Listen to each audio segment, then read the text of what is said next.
CEO of the County of Prince Edward Public Library, and I'm so happy to have you all here to welcome Vickery Bowles.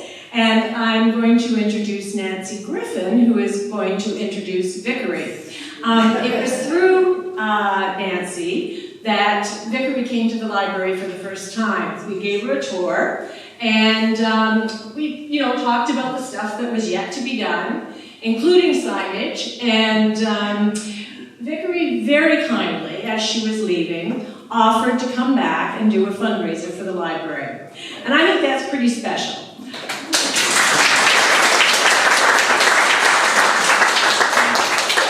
Nancy has been a friend of Vickery's for over 10 years, and as I said before, she was the conduit to bring Vickery into the library, and Vickery's done speaking for Nancy's business, let me get it right, Women, Worth, and Wellness. So she's inspired in that sphere and is here to inspire today. Nancy, I'll let you introduce Vickery. Okay, super. And how Vickery came to the county was, when I did this event in Toronto, Howard, who has a short-term accommodation, donated a one-night guest for one of my guests, and guess who won? So I know it all kind of goes in circles, but Vickery is a terrific person, and I'm not going to take up any more time other than to give you her background. She is currently the city librarian at the Toronto Public Library, which delivers services through a network of 100 branches and online channels. No small feat for sure. Vickery believes passionately in the difference public libraries make in the lives of individuals and communities and cities. Vickery is advancing the Toronto Public Library strategic plan to support opening up public spaces, digital access, and inclusion, workforce development, democratic values, and civic engagement, and an innovative service culture. Just a small job she has. Anyway, Vickery is a former chair of the Urban Libraries Council, based in Washington, a member of the Canadian Urban Libraries Council, and a board member for the Federation of Ontario Public Libraries. So this is Vickery. Over to you, my dear.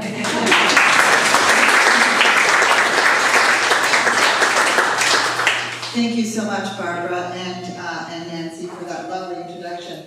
And I'm so delighted to be here in Prince Edward County and Picton Public Library. This is just such a beautiful area of Ontario, and I'm thrilled to be here.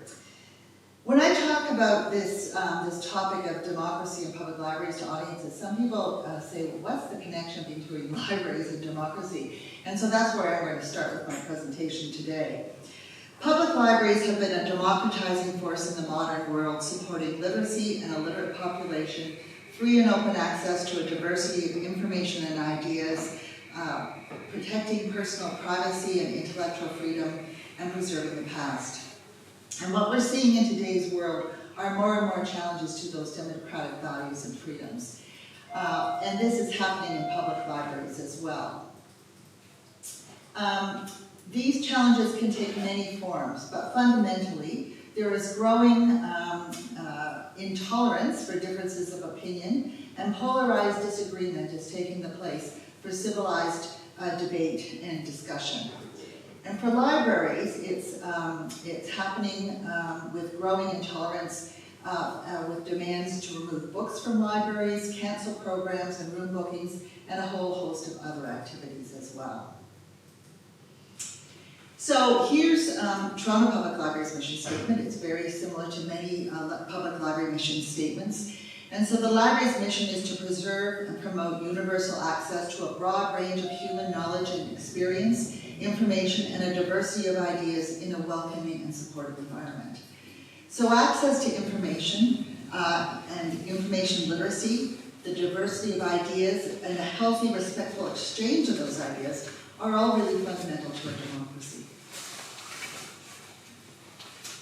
In Toronto, and indeed in the world that we live in, we are seeing this increasing divide politically, economically, and socially. You only have to watch or read the news every day to see how this divide is playing out. It's also had a direct impact on libraries, as I was saying at the beginning, And on the one hand, we see this tremendous increase in demands for public libraries to ban books and cancel programs. And then at the same time, there is this overwhelming amount of information available to us. And not everyone has equal access to the information or even the ability to critically assess it. So I believe very strongly that to address these demands, to remove content from libraries and move to a place where people can meaningfully participate in the life of their communities, people need access to a broad range of information and a broad range of ideas, as well as opportunities for open, uncensored discourse and debate to hear and learn from each other's perspectives.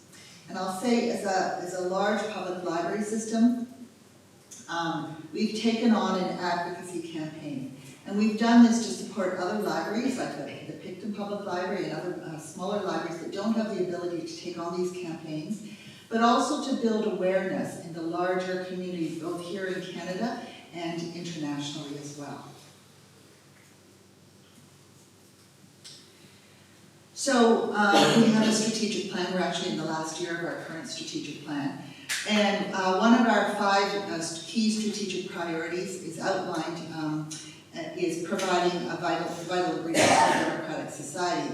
And one of those vital ingredients is intellectual freedom.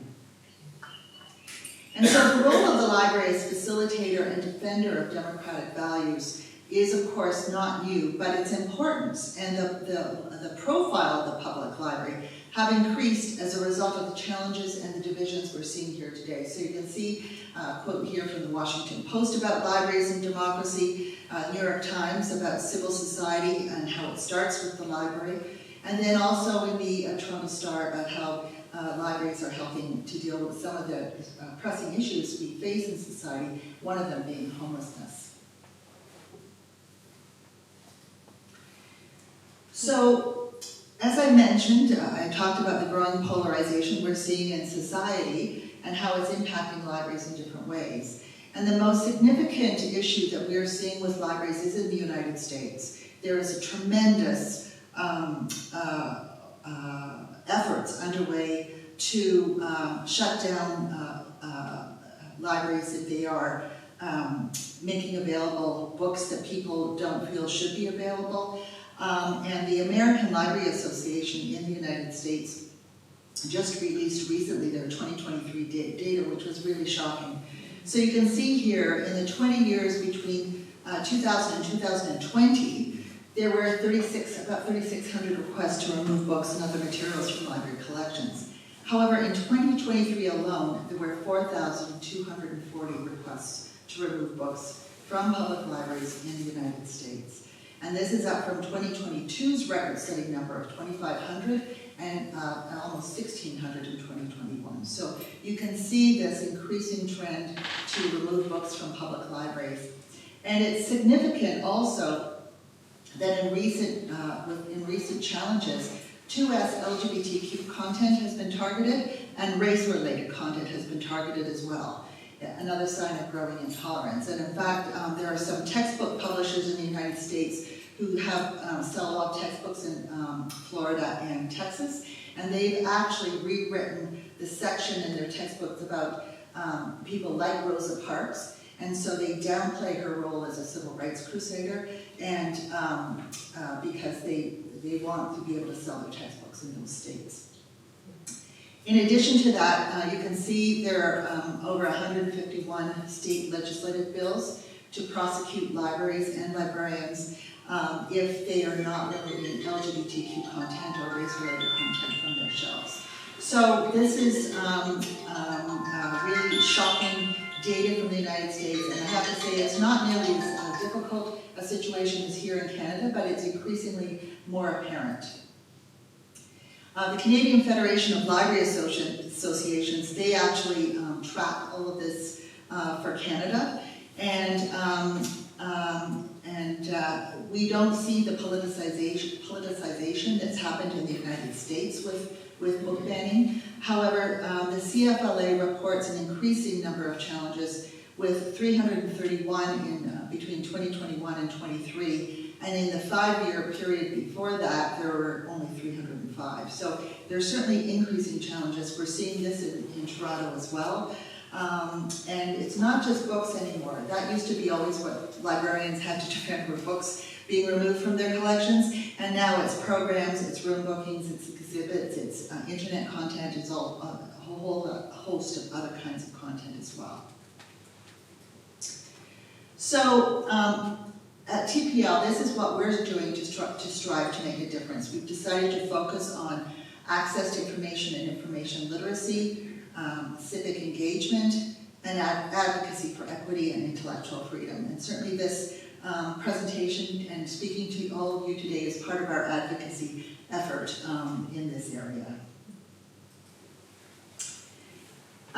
One of the advantages about public libraries have, and especially when you think about access to information and information literacy, is the fact that libraries are trusted sources of reliable information. There's a lot of distrust in society these days, both with media and with government and politicians, but not so with libraries. And in the not so distant past, the job of libraries was to support and defend access to information and intellectual freedom. And that meant making books freely available to all. As I said, that was the real focus, and when we had challenges to intellectual freedom. However, in the 21st century, this job is much, much more complex.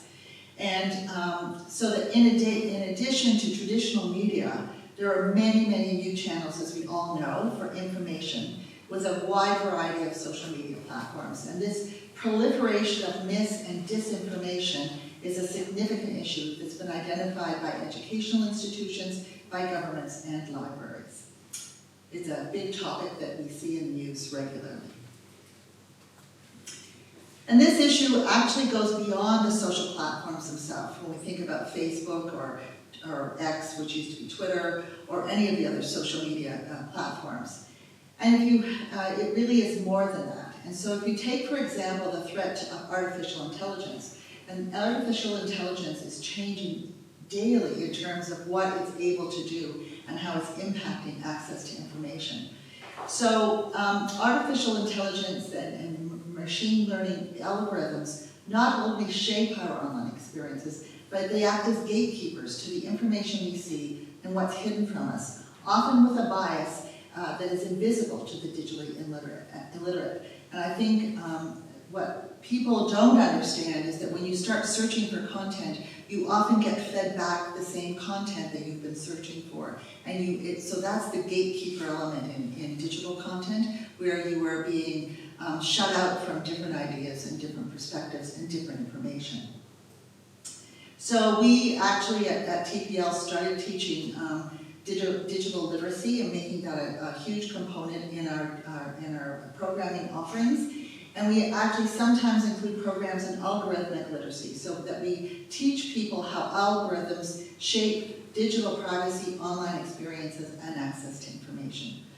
And I think, because libraries are so trusted, I think that we are ideally placed to give judgment-free guidance on the evolving complexity of digital environments. And this is something that we're really focused on. And as we develop a new strategic plan, we're really talking about that. And we're talking about AI a lot and getting experts in to talk about how AI is changing the world that we're living in.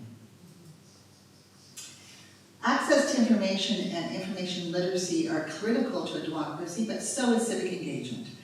And so we talk about civic engagement a lot and how to get people more engaged in their communities and in the places where they live. And we talk about the library as a kind of civic commons. And I think this is a good example of a civic commons today inside a library. And so that we come together not only as Torontonians, but also as global citizens to discuss and debate issues, much like as we're doing here in Picton. But it seems today we've forgotten how to disagree with one another, how to engage in polite and civil debate. People just want to shout at each other or shut each other down. And this is especially problematic given the polarizing times we live in. We see a need to create opportunities for people to get out of these bubbles. In fact, the tagline for this program series is, get out of your bubble. so that people can think about the information and the ideas they're not having access to. And we want people to come together with others who have differing views and opinions and have civil conversations and debate around some of our society's most pressing issues and ideas. And those ideas can be local, regional, national, and international. So we created a new program series. It's called On Civil Society. And it's a major TPL initiative which aims to position the library in both our branches, but also online in our digital spaces, as a platform where issues can be discussed openly and without judgment. And this has been challenging for us sometimes too, because some of the topics are difficult ones and people are uncomfortable with them, and it can be a difficult conversation. But whenever we do it, we always find it has positive results in the end. So our initial plan was to run this program for about 18 months. We started in 2018, but it became so incredibly popular and important for us to offer, so we've extended it indefinitely. We're still offering this program today in 2024. Civic engagement is also about citizenship, and that's something we talk a lot about at the library because we serve so many newcomers in Toronto. And newcomer settlement has been a long-standing and important area of library service that we've been delivering. There's so many new immigrants who settle in Toronto every year. And the library is one of the first places that newcomers come to visit when they first come to the city. And we always get excited when people, we ask for ID and they show their immigration papers, because we know that's maybe the only ID they have when they are getting their library card. And it's wonderful to be able to provide them with access to high-speed internet, so where they can get news from their homeland, and they can use the email system to maintain connections with people who family and friends who are still in their homeland, and they can learn English, and we can help them find employment and housing and upgrade their skills with the resources at the library. But the other thing we really, really focus on is, it's important to become a citizen of Canada when you immigrate here. And so on our homepage, there's a New to Canada section, and the citizenship practice test is actually the most popular feature of that section. So, people actually do their citizenship tests online at the library as well sometimes. And last but certainly not least is the importance of advocacy. And I'm going to spend some time talking about advocacy because we work to promote equity and take a strong stand on intellectual freedom. We talk about equity and intellectual freedom as being mutually reinforcing principles. One aspect of that advocacy is amplifying the voices for equity-deserving groups and celebrating diversity and difference. So we've got programs like Drag Queen Storytimes and Rainbow Storytimes, and we have series about days and months of significance, for example, Black History Month in February, and we build cross-cultural understanding and tolerance with all of those initiatives.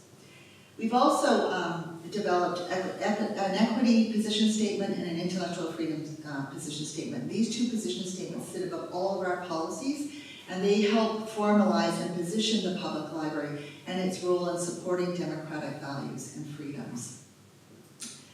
These statements and the policies that lie below those statements help guide our responses as we're seeing more and more intellectual freedom challenges and people contacting us demanding that we cancel programs or remove books from our collections.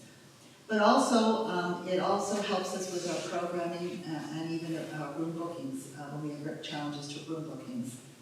And what's really interesting is that we're seeing these challenges from both the right and the left of the political and social spectrum. So now I'm going to turn to a particular advocacy initiative and spend some time talking about it, and that's our Intellectual Freedom Campaign, which we launched last year. And it's based on our civil society programming, and we're exploring the challenges and offering potential solutions related to intellectual freedom through a number of different lenses, developing programming and advocacy initiatives that raise awareness and engage audiences in a civil and civic discussion of intellectual freedom. And the name of the program is What's at Stake When Intellectual Freedom is Challenged. And it's gotten a lot of traction and interest throughout Canada and the United States. And we're encouraging people to join the conversation, something that I'm doing with you, all of you here today as well, to join the conversation about what's at stake when intellectual freedom is challenged. And so we've undertaken numerous initiatives at the library that champion intellectual freedom through programming, through civic engagement, policy development, education, and advocacy as well. And the What's at Stake program is just really one of them. And one foundational activity has been, as I said, the development of our equity and intellectual freedom statements. And we're also developing comprehensive mandatory intellectual freedom training for our staff, as well as educational materials for the public. You'll also see a picture here of our book sanctuary. So late last year, we identified 50 banned or challenged books from libraries across North America, and said that there's a safe space. We have copies of all those books in all of our 100 branches, and you can borrow them online. And so we created this safe space for all of those 50 books and other materials. And we also have 2 reference collections, and you can see one at the Toronto Reference Library and the other at the North York Central Library. So the image on this screen is the Book Sanctuary collection of banned books, the 50 of them, at the Toronto Reference Library. And this advocacy effort was something that we did. It actually was started by Chicago Public Library, and we joined the Book Sanctuary campaign to identify the importance of making banned books available and highlight the fact that people are trying to remove them from the library. In terms of programming, we launched our first program with Richard Ovenden, and he's the head of the Bodleian Library at Oxford University. He came to Toronto from the UK to discuss his book, Burning the Books, that's the name of it, Burning the Books, A History of Knowledge Under Attack. It's a fascinating book. I encourage anyone who's interested in this topic to read it. He goes, historically, he talks about through the ages, different civilizations and events where books have been destroyed and knowledge has been destroyed. And he provides a historical perspective of what happens when books have been destroyed and challenged through the ages. And he does a particularly, I thought it was a good overview of what happened during the Second World War when so much content was destroyed by the Nazis. So in terms of our fall program lineup that we had, we continued the series with a hybrid event for Canadian and American libraries as well as TPL staff. So this is Tracy Hall. She is the former president of the American Library Association, and she was named in 2023 as one of Time Magazine's most influential people. And I have to tell you, it's not very often a librarian gets named by Time Magazine. So we were thrilled when Tracy was named. And we were even more thrilled when she came to Toronto and delivered this. We live streamed this event for public library staff across Canada and the United States. And she talked about the importance of the work that we do and how the importance of standing up to support intellectual freedom and resist censorship. And more than 650 library staff from across North America attended it. And then we recorded it, and so people were able to watch it afterwards as well. And it was an hour-long discussion about the vital role of libraries as defenders of free thought. And Tracy was incredible in sharing some really impactful stories that highlight the many threats to intellectual freedom facing our communities today. And then later that night, Tracy was joined by journalist, and Omar Al-Qaid, who used to be a Globe Mail journalist, and he's now, he's a Giller Prize-winning author. And so Omar came to the Reference Library to interview and do this public event with Tracy. And they had a wide-ranging discussion of the impacts of censorship when libraries get caught in the crossfire of culture wars. And prior to the event, you can see this on the screen, and we're doing this more and more, we hosted our first ever in-person civil forum. And so what we do is we have these forums and we identify early on in our planning an important part of the series and the content, and we look at them as kind of opportunities for people to come together and participate before the actual big event. And so these have been really, really popular. And you know, when I talked earlier about we are trying to provide opportunities for people to come together and discuss and debate ideas and issues, it's having this kind of very informal civil forum where people are sitting at tables and talking to each other about various topics. They're not just passively listening to others talking, they're able to sit and discuss and debate and explore issues related to the main event. And in this particular case, it was about censorship and freedom of expression. And the forum, this particular forum was facilitated by the Canadian Civil Liberties Association, so it was really great to have them involved. And they really worked well in talking and getting people exploring what intellectual freedom means in a practical way and what its limits are. Some of the other programs in this series have included conversations about what's at stake when critical, activist, and non-conformist voices are suppressed or struggle to be heard in today's overwhelming media and information landscape. So you can see on the screen here, we discussed prisoners' rights to access to information and the impacts of censorship on Canadian and US prisons. We held a conversation about when political voices are marginalized within a larger system and their voices and positions are hard to even find. And we heard a really moving program from some Ukrainian librarians who've been working tirelessly to preserve artifacts, national treasures, state archives, and priceless manuscripts to protect Ukrainian national identity and Slavic history. And they talked a lot about how intellectual freedom is threatened when information is specifically targeted for destruction, which has been what the Ukrainian libraries have been working so hard to avoid, but it's been happening daily ever since the war started. This particular program, it was a sold-out event with a discussion with Facebook whistleblower Francis Houghton about how Facebook and other big tech giants control our access to information and the dangers of unregulated social media giants and our view of the world.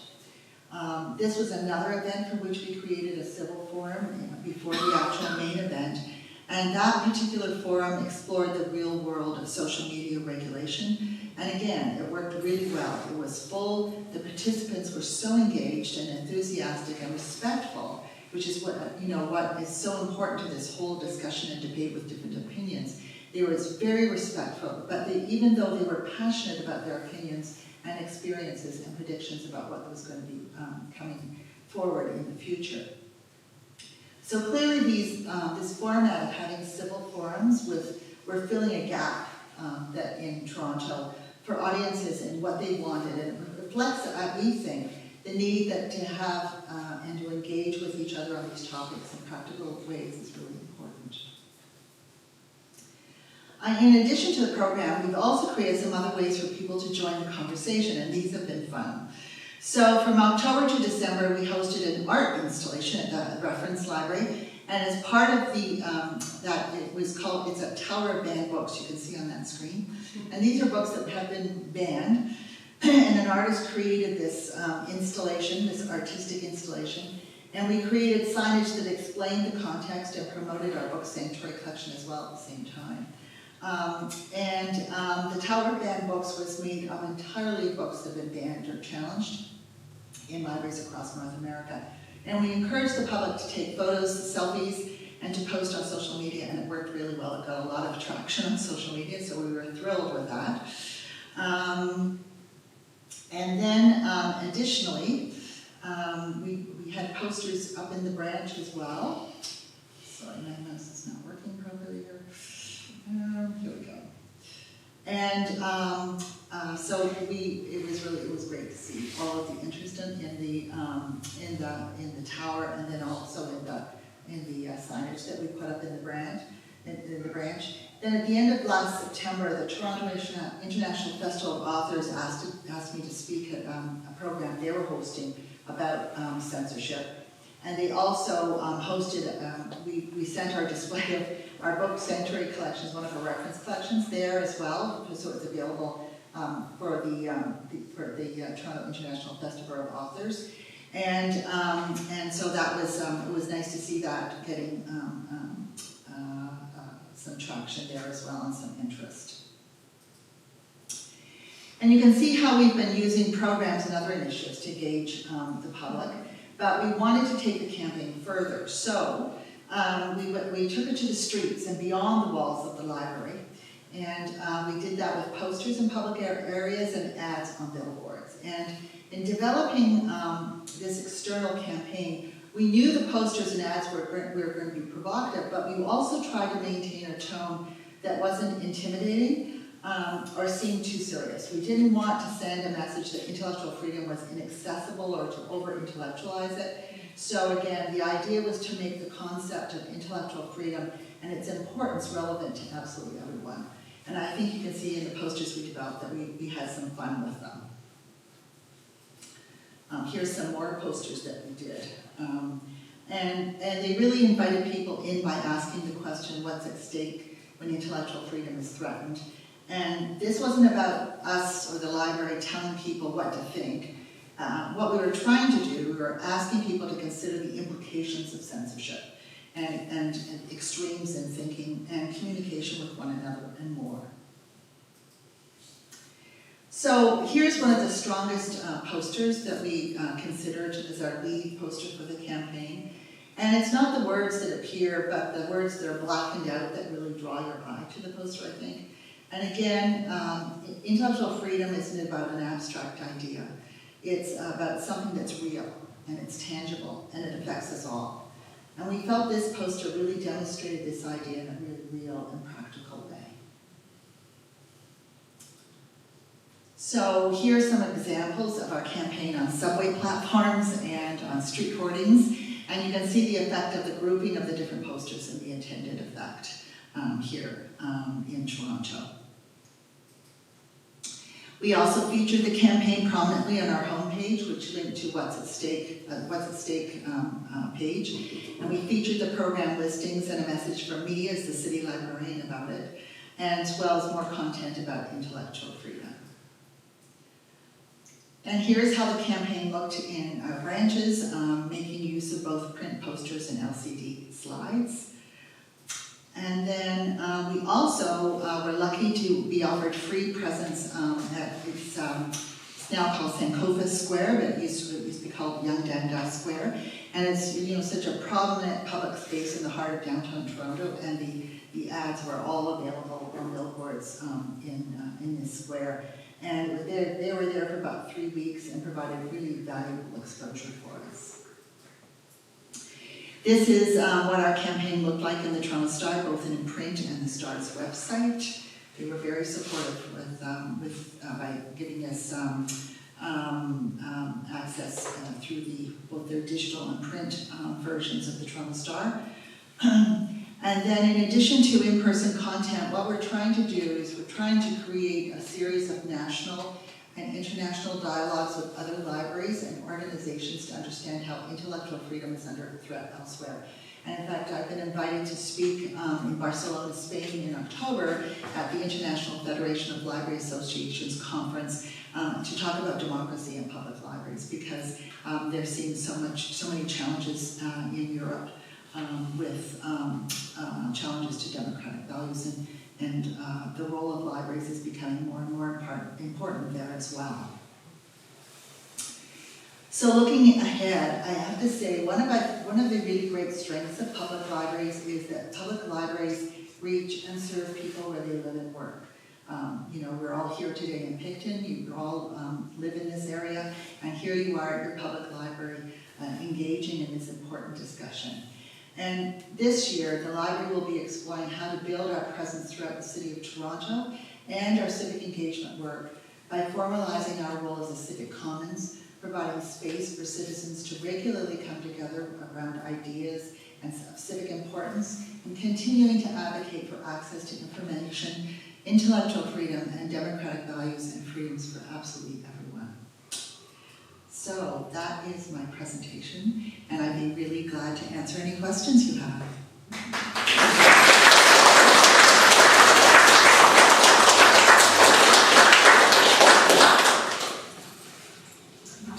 Yes. I grew up in Toronto. Yes. At Church Street Public School. Yes. And we had a wonderful library in our school, so I was introduced to the library very early. Yes. It was like wonderful. Libraries where you are now. Yes.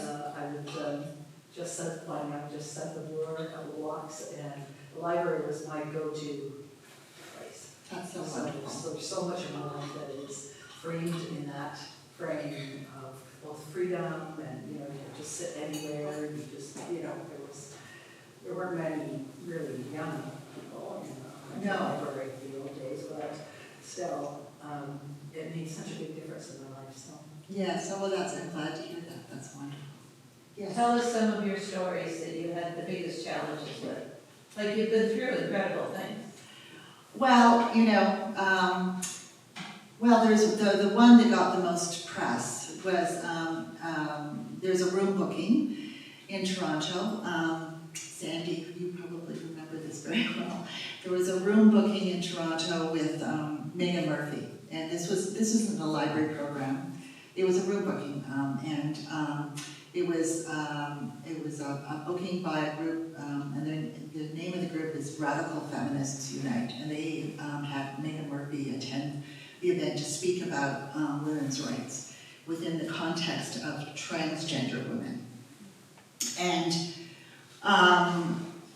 she's considered by many generally as being against the transgender community because of her position on women's rights. And she had spoken at Vancouver Public Library, and there were big protests with that event. And then when she came to Toronto, there were big protests for Toronto too. It was a third-party booking at a Palmerston branch, which has a theater, and that theater was booked by the group.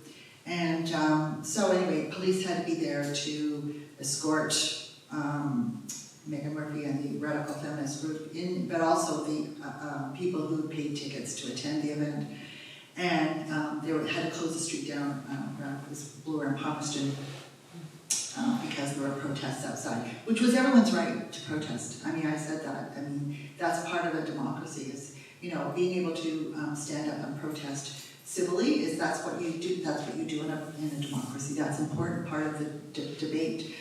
But in any case, it was a difficult situation, and the mayor at the time, Mayor Toria, asked me to cancel the event, which I didn't do, because intellectual freedom is about hearing everyone's voices, and sometimes the ideas and opinions are uncomfortable, and they're not popular, and they're not part of the mainstream.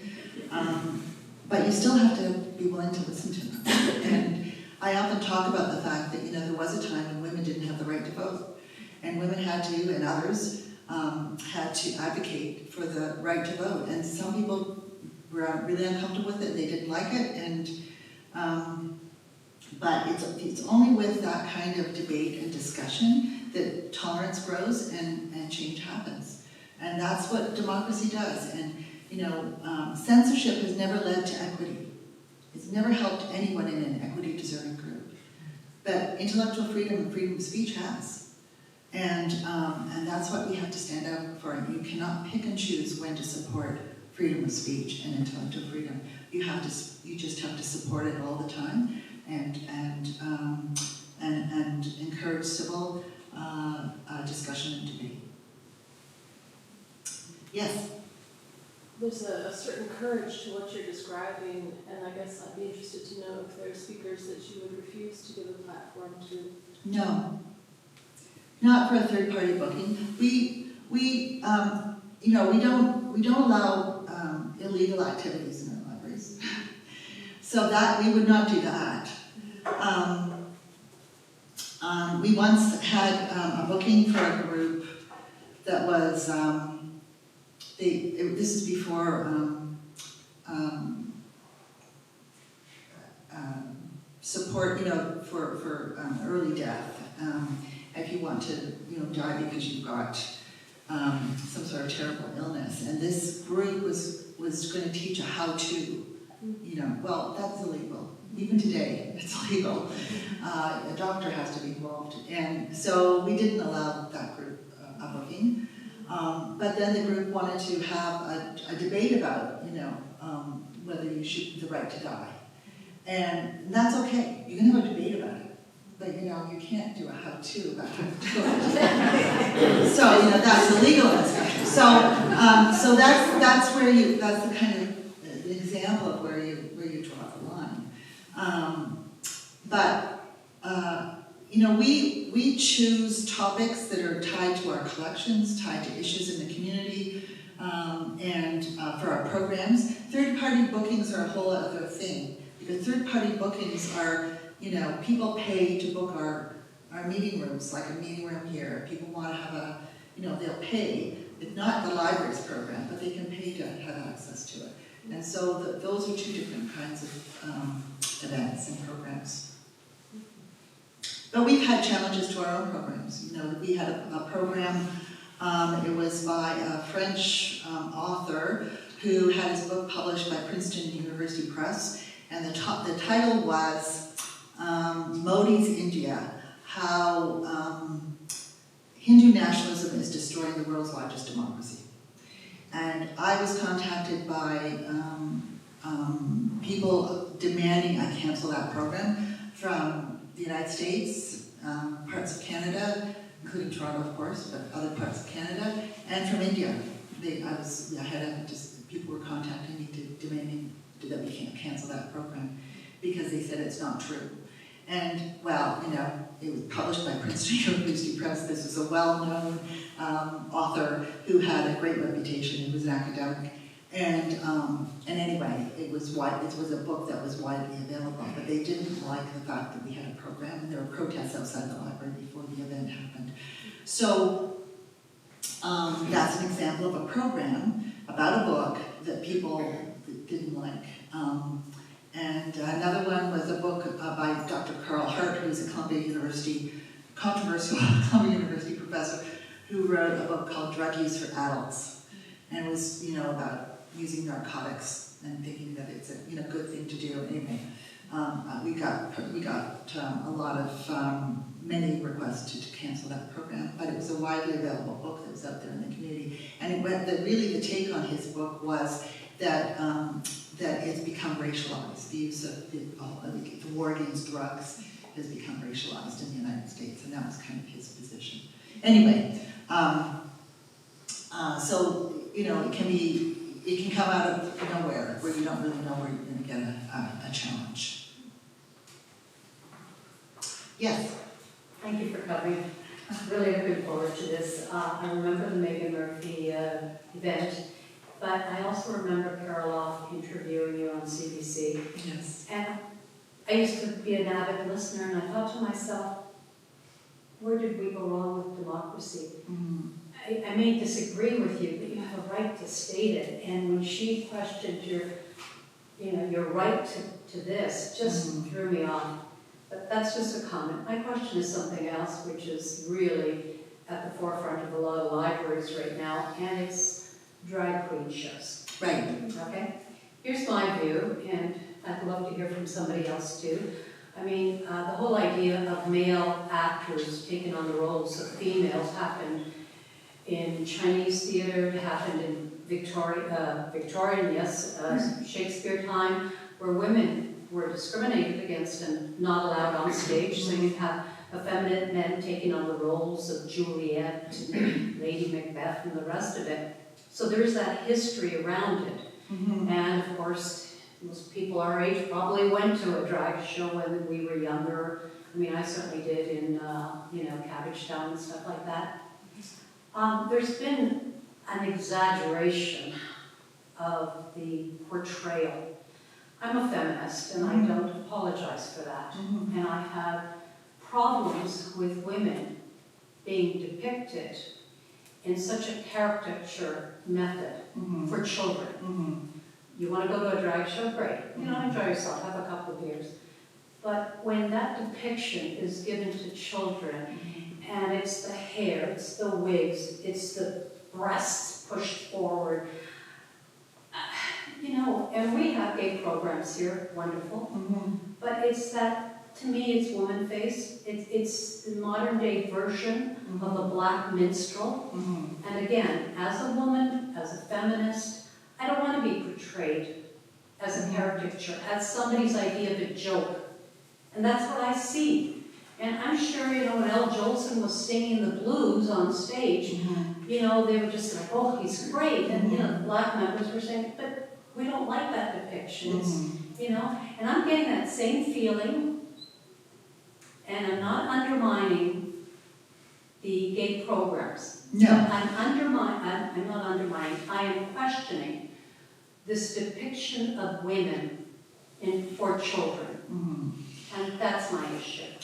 Well, it's, the drag queen storytime started many years ago in libraries. And it was to provide a fun event using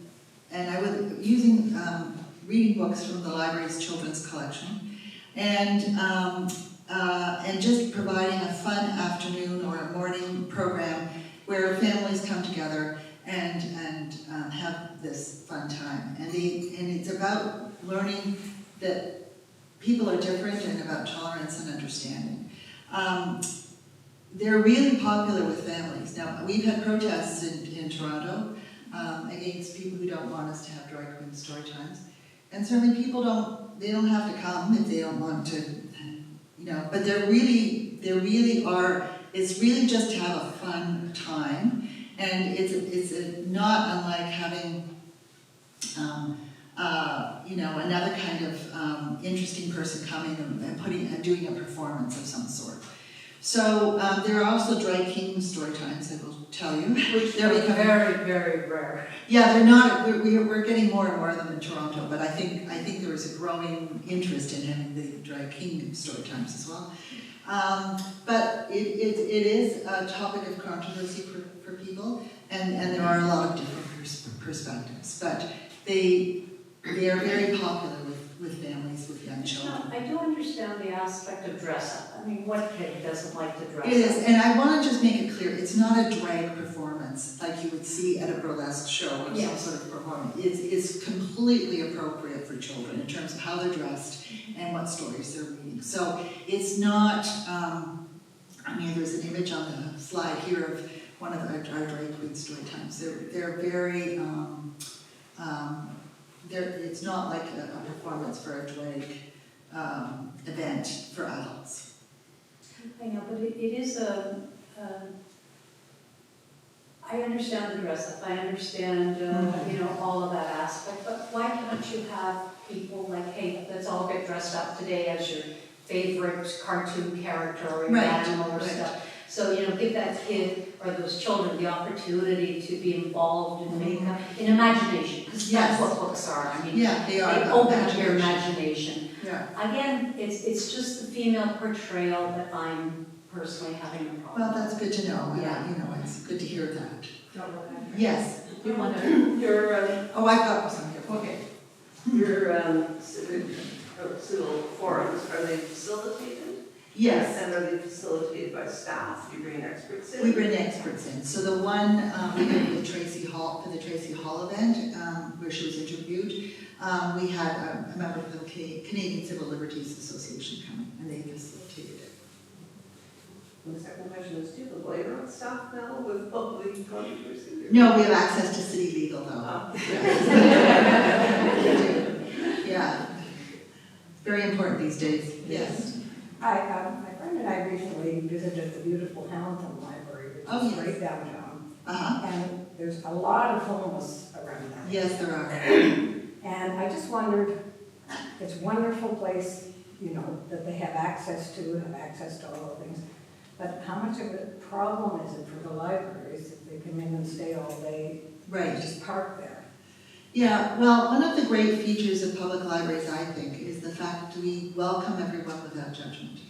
So when we open the doors to our libraries, we just say, come in, you know, and that includes people who have complex vulnerabilities, and we're seeing more and more everywhere, not just in Toronto, people who are experiencing homelessness, and they're falling through the cracks because there aren't the social supports that they need. And so they come to the library because they need a place to sit down, they need a place to have access to a computer, they need access to washrooms. During COVID, when our branches were closed, we were asked to open up some of our washrooms just so people would have access to washrooms, so the security guard, you know, they would have to, you know, escort them, because we were closed, so escort them to the washroom because there's no access to washrooms for these many people. So it is a challenge. I was actually just in Los Angeles recently talking with Urban Libraries Council CEOs from across Canada and the United States, talking about the issue of homelessness in large urban centers. And what we have done in Toronto is we have the Gerstein Crisis Center, which is, you may have heard about, it's a prominent nonprofit in Toronto. We've actually contracted with them to, and we have funding from our foundation to hire crisis workers and social service teams, and they work in some of our branches that have the greatest issues with people who are homeless. And I just want to make one thing clear. Sometimes people think that people who are homeless are responsible for incidents in our branches. That's not true. Sometimes they are, but most of the time these are just people who need help, and they could be suffering from mental illness, they could have addiction issues, but they need help. And our staff have tried and done tremendous work to help people in these situations, but we're not experts in this area, so that's why we brought in these social service teams.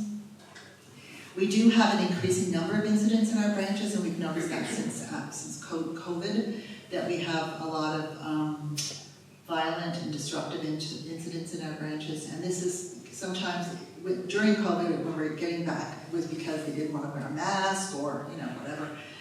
But it's continued, and so we have library safety specialists now that we hire in our branches, and again, they aren't in all the branches, but they're in a number of them, and they help de-escalate situations. But the social service teams, what they'll do is they'll walk up to someone, they won't be causing any problems or disturbances or anything, but they can see that they have these complex vulnerabilities, and they'll go up to them and they'll say, just start chatting with them. And it's amazing, it's absolutely amazing, because they follow up with them too. So anyway, it's a really difficult situation. I know the Hamilton Central Library in downtown Hamilton, they've got some challenges there as well, and they're working on that with their city. But I'll just tell you one story that I love from the Toronto Reference Library one day, and I wasn't witness to it myself, but I was told it afterwards. Someone who comes in regularly there and has some mental health issues, but he comes in and uses the computers every day. And I don't think he's homeless, but he was, you know, he's living under difficult circumstances. Anyway, one day he had some sort of a meltdown for whatever reason, and the staff couldn't handle it, and they had to call 911 to get some help. And he was being taken out on a gurney through the front door by some paramedics, and the staff member was following with the gurney, and someone yelled out in the middle of the reference library, "Why do you let people like that in here?" And the staff member put her hand on the shoulder of the man who was lying on the gurney and said, "Looking forward to seeing you tomorrow." So, you know, our staff are incredibly compassionate, and they do great work to support people in these situations. And this can be the only way, you know, having access to a computer, having access to someone to talk to or ask a question to. Sometimes this is all that people have, and there isn't the stigma, you know, at a public library that you might have if you have to go into some sort of clinic or some other place. So it's really gratifying work, and it's important work, and it's a great question because it's an issue. As I said, I was just in Los Angeles talking about, you know, how libraries across North America and large urban centers are having a difficult time dealing with this situation. But, you know, ultimately, governments have to stand up and provide greater support for people in these situations. Yes? I haven't worked in the public library system for years, but even years ago, sometimes it was the only safe space Yeah. for sometimes children, Yeah, and we could get kids to stay kids in yeah, Christmas Eve because it wasn't safe to go home, things Yeah. like that. So it's true. It's, for years and years, it has been often just a safe Safe place. I can tell you, years ago, I used to work at the York Woods branch, which is in the Jane Finch community, and, you know, young children are not supposed to be unattended in the library, but we always just turned a blind eye, because there were young children unattended in the library all the time, and we were happy that they were there as opposed to on the street or in the mall or wherever. And then they would have an older sibling who's like 8, watching over them, and we say, okay, they're attended. So it's you know, it's wonderful that those kids come to the library. We're just happy they're coming, and but it's challenging, and you have to be flexible with the rules too. In those situations, you're not going to kick those kids out of the library because they don't have an adult with them. So anyway, but yeah, no, it's a great comment. Yeah. Any other questions?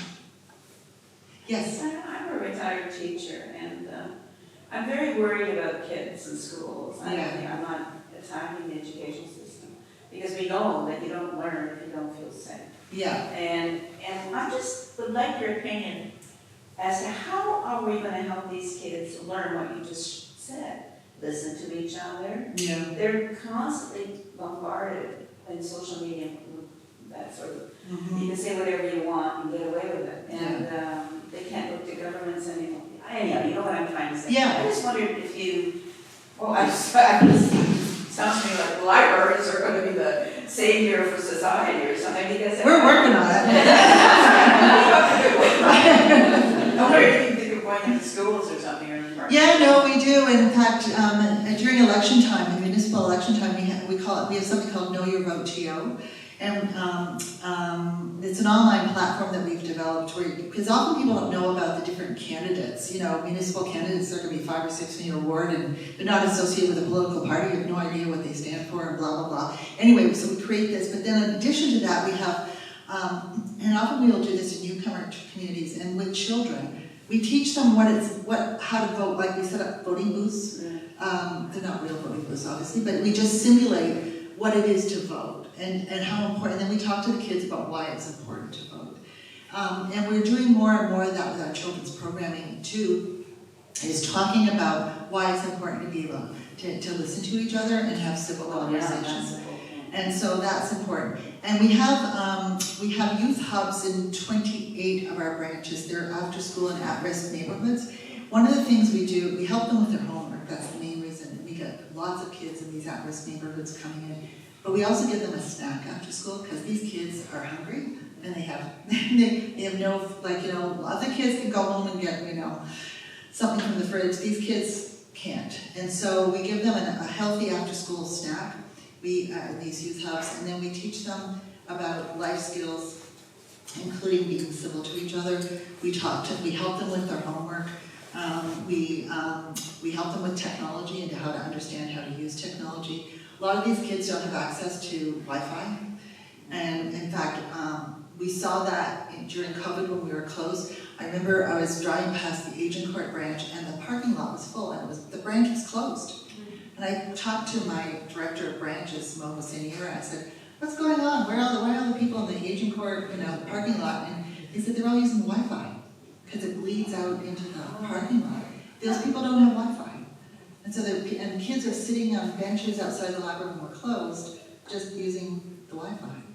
So there's a lot of need for access to technology and understanding how to use technology. We're also teaching kids about how technology and algorithms and how you have to, digital literacy is what we're teaching, but it's really information literacy, something libraries have always done. I just think that, what I ended up being an elementary guidance counselor in my career, so you know where I'm coming from. Yes, I want the kids to have empathy and compassion and all that stuff. Yeah. That's not being dealt with in schools, and it's all those soft skills or whatever you want to say to me. They're very important, and they seem to be. The kids aren't getting that kind of you know, magic Education. circle time or whatever in the Yeah. school. So Yeah. now they were dependent on people like you to provide those after-school programs. And I just think it stinks. I just wish we wake Could up do and more. realize that we have to help these kids. Yeah, we do, you're absolutely right, we do have to help these kids, and they're the future of our That's right. next generation and our leaders and people who are working in the communities, and it's important. But it's a very challenging with social media platforms and what they're doing. So, and how they're controlling discussions and debates. My question to Vickery was, I mean, it's amazing with her leadership, all that she's doing, but for people who are coming behind her, will they be as firm to live to those values as she has been? So maybe talk to that, because I was impressed with your response to me when I asked that question. Well, one of the reasons I love working in public libraries is because public libraries are filled with people who are passionate about the values of public libraries and serving the public. I mean, we're public servants, and we have value statements. We have our intellectual freedom and equity position statements. We also have a reconciliation statement now, which sit above all of our policies and drive.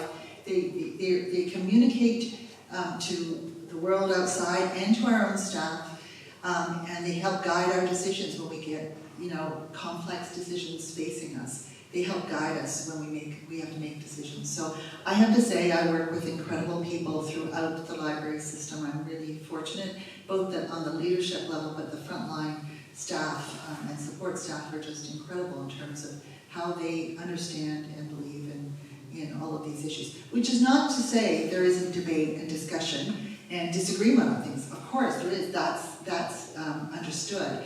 But at a high level, people understand what's important in libraries. Yes? Has library school changed in terms of how they're teaching the future librarians? Yes, it has, in a bad way. There is only one library school in Canada that still teaches intellectual freedom to their librarians, and that's the University of Alberta. So I actually have there's a new dean at the I School at the University of Toronto. I've met with him, he's wonderful, and I've talked to him about this, and I've talked to him about the importance of intellectual freedom, and we are going to meet and talk more and try to do some programming together, and I think that I'll probably end up being able to speak at the I School about this topic. So he's looking at introducing it in their curriculum. So it's good, because it's a problem, and that's not just in Canada, that's not being taught in the United States either. And that's why we in Canada, the Canadian Urban Libraries Council has gotten together with the Centre for Free Expression at the Toronto Metropolitan University, and we have developed a program to teach our staff what intellectual freedom is. And that's all of our public library staff across Canada. That's going to be launched soon we've piloted it here in Toronto. We're going to be launching it soon in Toronto. But that's what we're doing because it's not being taught by the I schools anymore. I learned it, but that was like decades ago when I was in school doing my master's. Anything else? Any other questions? Yes? I think you made us feel more optimistic probably than pessimistic. Well, I hope so. Well, there's so much lying going on. There is. And if you're saying go to the library because that's where you're the truth. Yeah. And then you're actually addressing AI, Yeah. not as the enemy, but you have to recognize it because it's really scary. It is scary, and there's so much, and it could be used for good. Yeah. So we need to be able to use it for good, and it needs to be regulated, just like, there was a time the environment wasn't regulated either, but we learned that we had to regulate the environment to protect it. We need protections to protect our democracy. Democracy is fragile. The 80th anniversary of D-Day, I think it kind of certainly gave me pause to think about it more.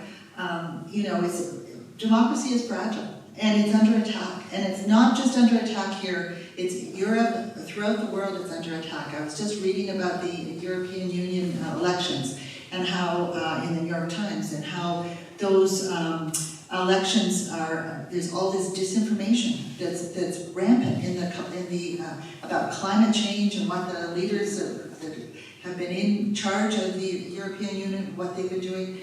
So it's been just really unbelievable, the way this is influencing elections. And of course, there's that whole discussion about foreign influence in Canadian elections that's been going on. So it's a serious, serious situation, and people need to, we have to stand up and take a stand on democracy and to stand up for it, because it's fragile and it needs our, we can't sit back and not do anything passively while there are all these attacks happening against our democratic values and freedoms. When you're having these discussions at the library, is there anyone that can be the mediator to say, you're lying? That's not true. Well, people do challenge, what we're saying, and we just state the facts. We have sources and, checks and balances. Checks and balances, but that's with facts. But, opinion and facts are two different things. And people have different opinions, that's fine, but you can't have, different facts. You can't say things like the Holocaust didn't happen. Right. So, Alternative facts. alternative facts, yeah, that doesn't work. Alternative opinions, not alternative.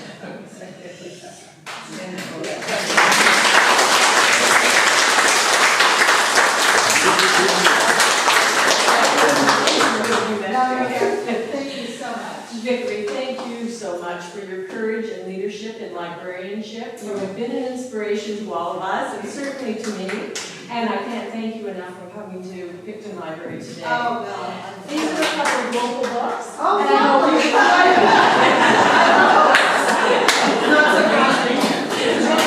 Thank you so much. You support your public library. It's really important. And you've got a great leader here in Barbara. Thank you.